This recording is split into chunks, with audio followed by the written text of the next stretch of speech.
school students, climate strikers, have chosen the 24th of May, the same day as the European and local elections, for their next major mobilisation to demand emergency action on climate change.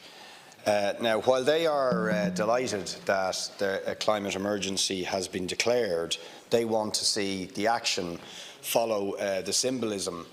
The need to do so has been further underlined today by the Mauna Loa Observatory in Hawaii, that shows that CO2 levels in the atmosphere have reached all-time highs.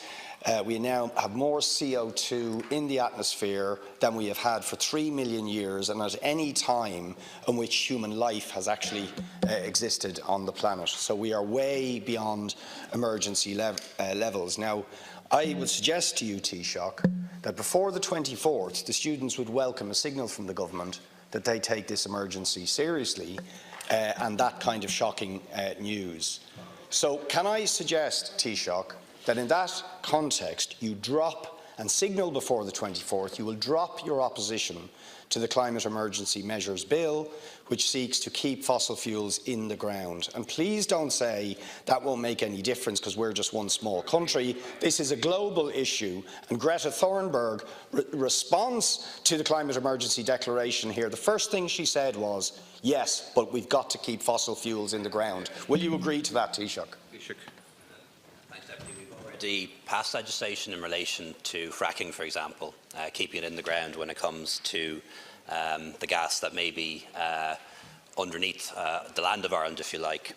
We take a separate view and a different view when it comes to offshore natural gas, because we appreciate that natural gas is a transition fuel. And while we can go from 30% renewables to 70% renewables, and we'll do that by 2030, we will still need natural gas under certain circumstances, when the wind isn't blowing fast enough, when the sun isn't shining bright enough, when the batteries aren't providing adequate storage. And I think everyone appreciates that we will still need to use natural gas to a certain extent for the foreseeable future. So the question is, if we have our own, do we use our own, or do we import it instead from the United States, from the Middle East, from Qatar and other parts of the world? And then take the environmental risk that arises from transporting it.